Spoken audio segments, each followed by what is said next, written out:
Hello, hello, je suis ravie de vous retrouver pour cette guidance Oracle Astro des cancers et ascendant cancer pour le mois de mars 2025. Comme vous le savez, depuis un certain temps, vous avez Mars qui s'est installé dans votre signe. Alors, Mars, c'est le dieu de la guerre et le dieu de l'action. C'est vrai que vous, en tant que cancer, votre volonté, c'est votre bien-être, d'être protégé, d'être dans votre foyer, c'est la famille. Mars, dans votre signe, va vous pousser à agir pour votre mieux-être au niveau familial, au niveau de votre lieu de vie, au niveau de votre santé, puisque le cancer représente la guérison. Vous êtes dans cette phase importante où ce qui va être important pour vous, c'est ce thème-là. Alors bien sûr, Mars est aussi le dieu de la guerre, donc vous pouvez avoir quelques conflits au niveau d'ordre familial ou par rapport à un bien que vous voulez vendre ou acheter dans votre foyer aussi. Mais dites-vous que peut-être vous devez en passer par là pour trouver justement l'harmonie et l'équilibre. Je dis souvent, on est obligé parfois de passer par le chaos pour retrouver la paix. Donc ça, c'est très important. Actuellement, Mars fait une course directe, il n'est plus en rétrogradation. Et donc, il est entre 17 et 23 degrés. Donc effectivement, dans quelques temps, il va vous quitter votre signe, il va passer en Lion. Ça sera le mois prochain, pardon, au mois d'avril. Mais en attendant, pour le moment, il campe dans votre signe et va agir comme je vous l'ai expliqué. Alors, nous sommes dans la saison des poissons et c'est une saison intéressante pour vous puisque le poisson est un signe d'eau comme vous. Donc, c'est une saison, chaque année, quand c'est la période des poissons, c'est une période plutôt agréable pour vous. Attention, parce que là, le poisson comme vous, quand même, est très dépendant de ses émotions. Et là, on a quand même un amas de planètes en poisson qui peuvent amener des hauts et des bas psychologiques qui peuvent être perturbants. Donc nous avons le soleil depuis le 19 février jusqu'au 20 mars qui est positionné dans votre maison 9, la maison du poisson. Mercure qui est jusqu'au 3 mars et qui ensuite passe en bélier, mais qui va revenir, le 31 mars, il revient, il sera à 29 degrés, donc il touchera les cancers qui sont presque lions, c'est-à-dire ceux de fin juillet, autour du 23 juillet, c'est ça. Vénus, qui est dans le signe du poisson aussi, jusqu'au 31 mars, elle est entre 29 et 28 degrés du poisson. C'est une période plutôt agréable où vous pourriez faire une rencontre dans un contexte qui sort de vos habitudes ou en voyage, ou quelqu'un qui a les mêmes intérêts pour vous que la religion et la spiritualité ou la philosophie. Vous pouvez être dans une association philosophique et rencontrer quelqu'un. On est dans cette configuration-là. Comme vous le savez, Saturne est dans le signe du poisson, entre 20 et 24 degrés.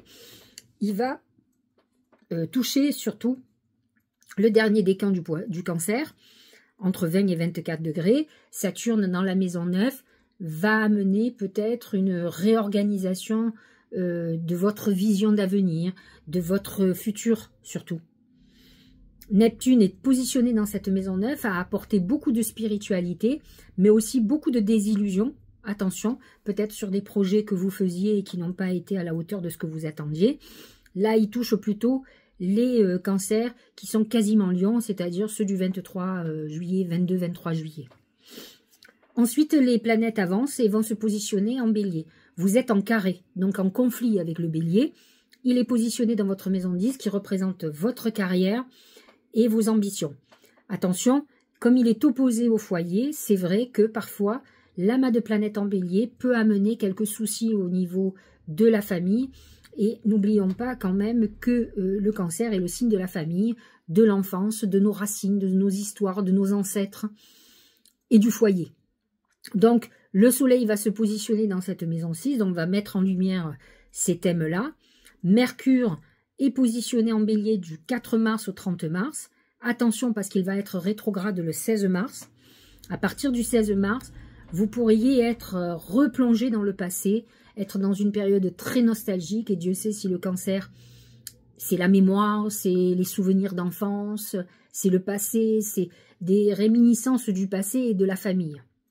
Peut-être avez-vous des regrets parce que vous avez sacrifié des choses pour votre famille et vous n'avez pas fait la carrière que vous vouliez. Après, il ne faut pas avoir de regrets. On fait les choses parce qu'on veut les faire. Personne ne nous y oblige. On a tous le droit de dire non.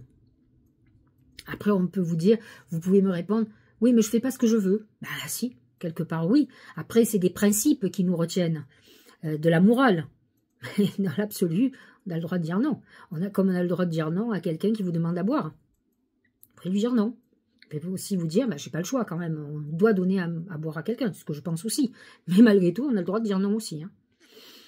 Vénus est dans cette maison 10. Elle va adoucir, elle va vous donner beaucoup de perspectives, mais c'est une période où vous aurez peut-être plus envie d'avoir du plaisir, de vous amuser que de travailler par contre. Hein. Neptune va rentrer dans le signe du Bélier, donc va quitter le Poisson au 30 mars. Alors, il va y rester jusqu'au 22 octobre, dans cette maison 10, et il peut faire ressurgir des secrets de famille, des complots au niveau professionnel. Peut-être que vous aviez voulu, admettons, une promotion ou quelque chose, et qu'à un moment donné, ce Neptune a fait que vous avez été victime de personnes malveillantes, et vous allez le découvrir. Ensuite, il reviendra en Poisson le 26 janvier. Non. Du 22 octobre au 26 janvier. À partir du 26 janvier, il sera définitivement en Bélier, et donc dans votre maison 10. C'est une période où, effectivement, on peut être victime de personnes malveillantes dans le travail, par exemple, ou d'empêchement. Par exemple, vous avez quelqu'un de malade dans la famille dont vous devez vous occuper, vous allez être obligé de mettre en parenthèse votre carrière professionnelle, par exemple. Vous pouvez déjà maintenant le vivre, mais c'est une période qui risque d'être un petit peu plus accentuée. Uranus est en Taureau, c'est un signe ami pour vous, il est positionné dans votre maison 11, la maison des protections, de l'aide, de l'amitié, des ennemis aussi, de tout ce qui est technologie, hein, par exemple. Uranus a pu amener des bouleversements dans votre paysage amical, par exemple, où vous avez pu obtenir quelque chose grâce à une aide, certainement inattendue, quelqu'un qui vous a tendu la main, qui vous a une amitié insoupçonnée, par exemple. Alors, vous le savez, Jupiter est campé en Gémeaux jusqu'au 10 juin. Il y a été depuis l'année dernière, hein, depuis le mois de juin l'année dernière. Ensuite, il va passer dans votre signe, mais en attendant, il est positionné dans votre maison 12. Donc, vous clôturez 12 années là. Donc, c'est vrai que ça peut être une période un peu délicate, où vous avez l'impression que vous avez envie d'avancer, mais que ça avance pas. Et pourtant, c'est une année de préparation. Cette maison 12, on peut être dans des épreuves ou dans découvrir certaines choses qui vont vous obliger à prendre des décisions. Et c'est une bonne chose parce qu'il faut redémarrer l'année à partir du 10 juin, lorsque Jupiter va rentrer dans votre signe, pour vous préparer à votre avenir. Et c'est vrai que parfois, on a des scrupules à prendre des décisions, mais lorsqu'on découvre, par exemple, on découvre qu'on est trahi, alors que ça fait des années qu'on veut se séparer, on se dit, mais j'ai plus rien à perdre, hein. C'est parfait. Mon mari ou ma femme me trompe, au moins c'est clair, je peux me libérer de ma vie. Donc, parfois, on a besoin de passer par certaines choses pour pouvoir avancer, mais en tout cas, cette période est très importante. Pour le moment, Jupiter touche le 2e décan, donc 2e décan du Cancer aussi. Et donc, c'est des périodes très introspectives où on peut avoir une procédure aussi ou quelque chose de latent comme ça. Ça peut être aussi une procédure dans le sens héritage, succession, etc. Nous avons, donc je vous l'ai dit, Mars qui est dans votre signe et nous avons Pluton qui vient de s'installer en Verseau. Alors là, il est parti pour un bout de temps, hein, je crois que c'est 20 ans. Et donc, il est positionné dans votre maison 8, qui est la maison de la transformation. La maison 8 est une maison de gain d'argent, de perte financière aussi, d'héritage, par exemple. C'est la maison de la mort. Avec Pluton, c'est une mort qui peut être mort physique de quelqu'un de proche. Il y a une notion quand même sur le Verseau de libération. Ça peut être une libération de quelqu'un qui est très malade ou une libération d'obligations que vous avez. Ça peut amener des transformations dans votre vie très importantes, que ce soit psychologique ou dans votre niveau de vie.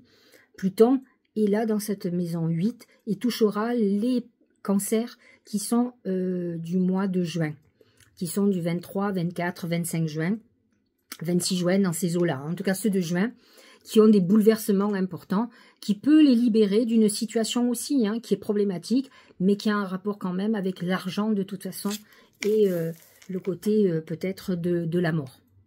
Nous avons une nouvelle lune le 28 février en Poisson qui est positionnée dans votre maison 9. C'est une très bonne maison pour faire des vœux, parce que c'est une maison spirituelle qui est connectée à vos guides. Une pleine lune en Vierge qui est très en harmonie avec votre signe, qui est dans l'axe 9-3 et qui est l'axe de la communication et du savoir. Donc c'est une pleine lune aussi si vous avez loupé la nouvelle lune, mais ça peut être faire les deux. Vous pouvez faire des vœux à cette nouvelle lune. N'oubliez pas de faire des purifications et particulièrement purifications par l'eau, donc par des bains. Et vous aurez une nouvelle lune en bélier, là le 29 mars, qui sera une éclipse solaire. La pleine lune de la Vierge sera une éclipse lunaire. Nouvelle lune le 29 mars, qui sera en bélier dans votre maison 10. Là aussi, vous pouvez faire de vœux, mais peut-être beaucoup plus pour dénouer une problématique que vous pouvez avoir dans votre vie. Alors, nous allons voir ce que les oracles ont à nous dire. Quelle est la tendance du mois? C'est le chat. Le chat, c'est plusieurs choses. Premièrement, c'est la trahison. Il faut vous attendre à quelque chose, une trahison. Ça peut être vous qui trahissez, mais ça peut être aussi quelqu'un de proche qui vous trahit, que vous ne savez pas. C'est peut-être quelque chose de caché que vous allez découvrir. Le chat représente aussi la beauté. Ça peut être un moment où vous soyez tourné vers vous. Vous allez œuvrer ce mois-ci pour vous sentir bien. J'ai envie de vous dire, c'est la période du printemps. On est tous régime, on se prépare à l'été. Mais en tout cas, chez vous, ça ressort fortement. C'est un moment où vous aurez envie de trouver votre beauté ou de retrouver votre beauté. Le chat représente l'indépendance et c'est une problématique chez le cancer qui est très dépendante des autres et qui, justement, par cette dépendance, se fait avoir. Il est souvent dans des dépendances affectives et donc vous êtes peut-être dans une période où vous êtes en train peut-être de régler cette problématique. Peut-être êtes-vous dans une dépendance avec quelqu'un. Vous savez, les cancers, ils sont très attachés au foyer. Et donc, ils sont capables de rester avec quelqu'un uniquement à cause du foyer, alors qu'ils ont envie, ils rêvent d'autre chose. Et donc, cette dépendance fait que vous ne vivez pas votre vie. Vous êtes frustré, vous êtes malheureux. Alors peut-être, il faut que vous en arriviez là, mais en tout cas, voyez, il faut que vous redeveniez indépendant par rapport à des choses qui ne sont pas plus importantes que ça, bien sûr, que vos enfants vous aimeront toujours, que vous aurez toujours ce foyer, peut-être différemment. À vous de ne pas préserver quelque chose qui finalement... un confort qui va devenir un inconfort. Voilà, fondamentalement. Au niveau professionnel et financier, c'est le papillon. Le papillon, c'est une phase de transformation, c'est-à-dire que vous avez vos finances qui sont en train de se transformer. Ça ne veut pas dire que c'est positif, hein. Il faut faire attention à tout ce qui est financier quand même. Et c'est une période de légèreté, c'est-à-dire c'est un moment où on a envie plus de s'amuser que de travailler. C'est ce que je vous disais, Vénus est en bélier dans votre maison 10. Vous n'aurez pas obligatoirement envie de travailler beaucoup. Et c'est vrai que vous aurez plus envie de claquer, de partir en vacances, de vous amuser. C'est peut-être une bonne période pour le faire. Et ce n'est pas un moment où on fait des économies non plus. Donc faites très attention à vos travers. Jupiter quand même peut vous amener dans les excès. Et donc les excès de dépenses font qu'après on a des découvertes et de l'argent à payer. Au niveau sentimental, c'est le crocodile. Le crocodile, c'est l'ennemi, c'est la trahison. C'est des choses qui sont faites en cachette, négatives. C'est la découverte d'ennemis. Vous savez, les ennemis dans l'amour, on appelle ça souvent le mauvais œil. Ce sont les gens qui sont jaloux si vous êtes heureux. Ce sont des gens qui parlent mal de vous. Faites attention à qui vous confiez vos secrets ou à qui vous dites... Le crocodile, ce sont des gens qui parlent à tort et à travers, qui vous font plus de mal qu'autre chose. Donc faites très attention. Moi, je crois que fondamentalement, qu'au moins on en dit, au mieux on se porte. Au moins, on est trahi par personne. Au niveau santé, c'est le désert. C'est une période d'épreuve. C'est une période, faites très attention aux zonas. Le désert représente le feu. Aux brûlures. Faites attention quand même à une période où vous êtes dans des phases de restriction. Peut-être êtes-vous en régime et peut-être avez-vous des carences aussi. Il faut que vous fassiez attention. Et psychologiquement, vous êtes dans une période d'épreuve, de difficulté. Je vous l'ai dit, il ne faut pas oublier que Jupiter est dans votre maison 12, donc vous met dans cette période d'épreuve où il y a de la frustration, il y a de la... On est démunis, on est dépouillés. Donc c'est ça le désert, hein, c'est le dépouillement. On avance doucement et on avance dans les épreuves. Donc, mais c'est des épreuves pour vous faire grandir, pour vous libérer de certaines choses. Et c'est ça qu'il faut que vous voyez. Alors j'ai demandé à mes guides comment la chance allait se manifester. Il est sorti le bateau. Le bateau représente... le voyage, donc il peut y avoir un voyage très important pour vous qui déclenche quelque chose ou une rencontre particulière, mais c'est aussi le nouveau départ. Et le nouveau départ, je vous l'ai dit, ça sera à partir de juin, mais vous devez le sentir. Donc c'est très important de commencer à préparer votre avenir, même si vous aviez un pied encore dans le passé, il faut régler le passé, mais commencer à voir Et c'est ça qui va être l'espoir, qui va vous motiver pour vous libérer. En fait, on a des choses dont il faut se libérer pour que d'un coup, ça soit notre envol, notre épanouissement. Regardons ce que dit le Tao. C'est l'accroissement. Ce sont des très belles fleurs, vous voyez. C'est un épanouissement. Partage, récompense, débordement, expansion, épanouissement, encouragement, terrain fertile, abondance. Vous êtes dans une très bonne période quand même. C'est vrai que l'amas de planètes en poisson est plutôt très favorable pour vous. Vous a ouvert des perspectives, même si en parallèle, vous avez des choses encore à régler. Mais vous êtes dans une période plutôt faste, je vous l'ai dit. La période du poisson est une très belle période pour vous. Vous avez le Soleil, vous avez Mercure, vous avez Vénus, vous avez Saturne et Neptune qui vous ont amené beaucoup de chance. Ça ne veut pas dire que ça fait pas longtemps que vous œuvrez pour avancer. Et là, on vous dit c'est le moment de la récolte. Donc, vous êtes aussi dans une période très intéressante au niveau financier, d'épanouissement, où vous récoltez tout ce que vous avez semé. Donc, c'est une très belle période, même si il y a en parallèle certaines introspections qui sont là.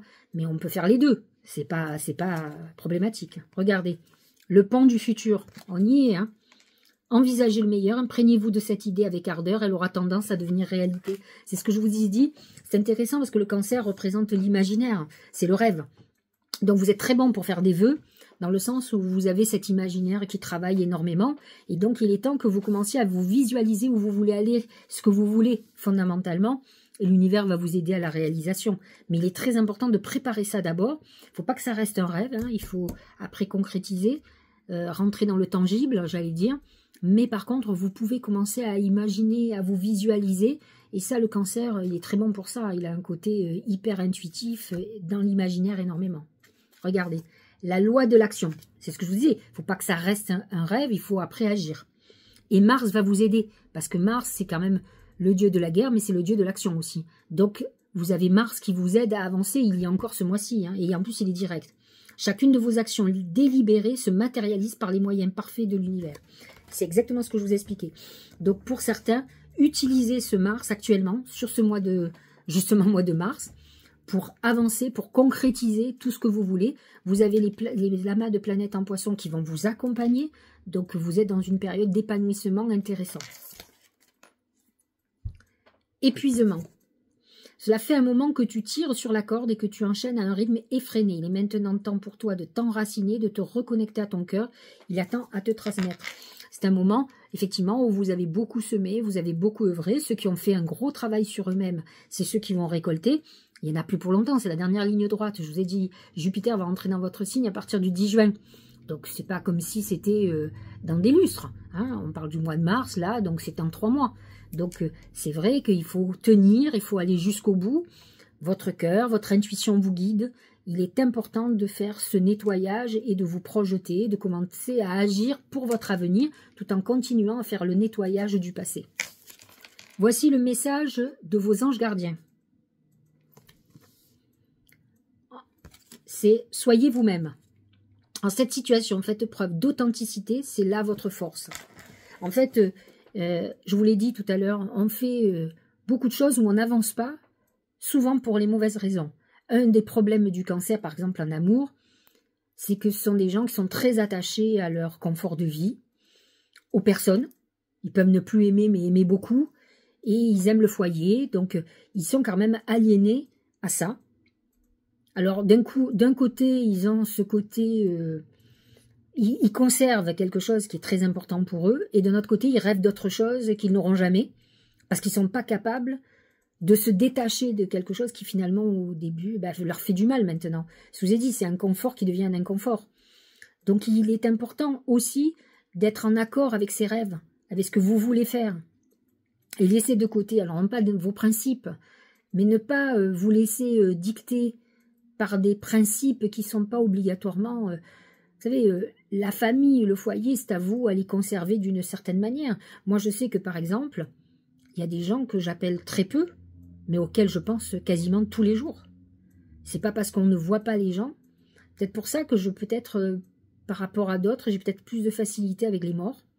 Parce que pour moi, ils sont sur une dimension différente. C'est-à-dire qu'on ne peut pas les voir avec nos yeux, mais on les capte différemment. Donc en fait, ils sont toujours là, plus ou moins. Bien sûr qu'il nous manque, le manque de notre échange, du physique. Mais n'empêche que j'arrive à conserver le lien, et c'est ça qu'il vous faut aussi. C'est pas parce que on a quitté, par exemple, son mari ou sa femme, qu'on ne peut pas continuer à conserver un lien d'abord intelligent. C'est juste des sentiments qui se sont modifiés, mais on n'est pas obligé de détester les gens.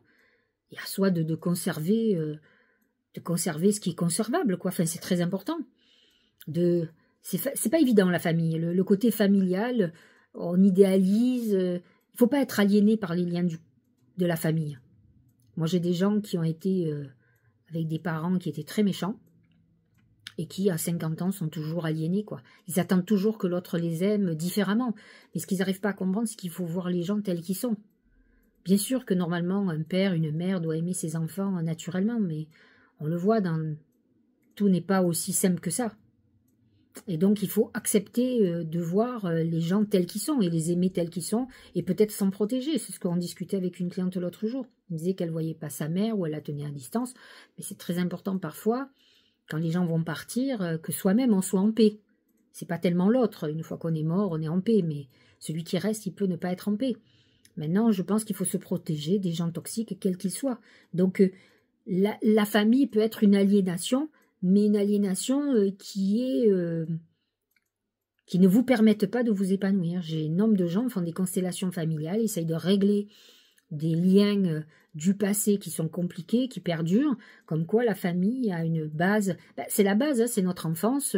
On nous inculque des choses, on nous donne des valeurs, on s'imprègne de certaines choses, on reproduit. Donc, effectivement, ça devient compliqué. Voilà, j'espère que cette guidance vous aura éclairé. C'est plutôt un très bon mois pour vous. Vous allez vers de mieux en mieux. Hein, donc, continuez à semer. Prenez du temps pour vous aussi, mais vous êtes sur la bonne voie. Je vous embrasse et je vous dis à très bientôt.